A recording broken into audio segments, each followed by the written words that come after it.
ఎగ్జైట్మెంట్లో మీ గొంతులో కూడా కనిపిస్తోంది. యా సార్, సాంబశివరావు గారు. చాలా నిజంగా అంటే ప్రగతి భవన్ ముందు ముళ్ళ కంచెలు తీసేస్తున్నారన్నప్పుడు మనకేమీ తక్షణంగా ఒరిగేది ఏం లేదు, కానీ ప్రజల్లో అదొక అనిర్వచనీయమైనటువంటి ఆనందం. ఎందుకు ఇంత ప్రజల్లో ఒక ఆనందం అంటే ఏదో ఒక ఆంక్ష తొలగిపోతుంది అన్నప్పుడు. మనిషి స్వేచ్ఛ పిపాసి అండి, స్వేచ్ఛను కోరుకుంటాడు. ఎవరైనా ఆంక్షలు విధిస్తే విలవిల్లాడతాడు, చాతనైనంత మేర కొట్లాడతాడు. కొట్లాడకపోతే కనీసం ఒక్కడు మనసులోనైనా తిట్టిపోసుకుంటాడు, ఇదేం అన్యాయం అని. అట్లా ఒక అది తొలగిపోతుంది. అది మీరు చూస్తే నాకే ఆశ్చర్యం అనిపించిందండి.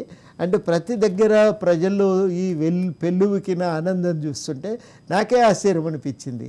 అంటే ఇంతగానం కొట్లాడినాం, ఎన్ని చేసినాం, కానీ ఇట్లా ఇంతగా ఒక కట్టలు తెంచుకున్న ఆనందం వస్తుంది అని చెప్పి నేను ఊహించలేదు.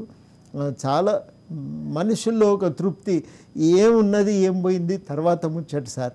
ఇవాళనైతే ఒక మానసికంగా ఇవాళ చాలా ఫ్రీగా ఉన్నాం సార్ అనే మాట ఎంతమంది చెప్తున్నారు. అసలు ఇది నాకు అనుకోవటం ఒక గొప్ప మార్పు.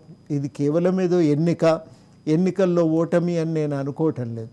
ఒక నిరంకుశ పాలన మీద ప్రజలు చేసిన తిరుగుబాటు, ఆ తిరుగుబాటులో విజయం సాధించడం అనేటువంటి తృప్తి, ఒక ఉత్సాహము ఇవాళ తెలంగాణలో కనబడుతుంది.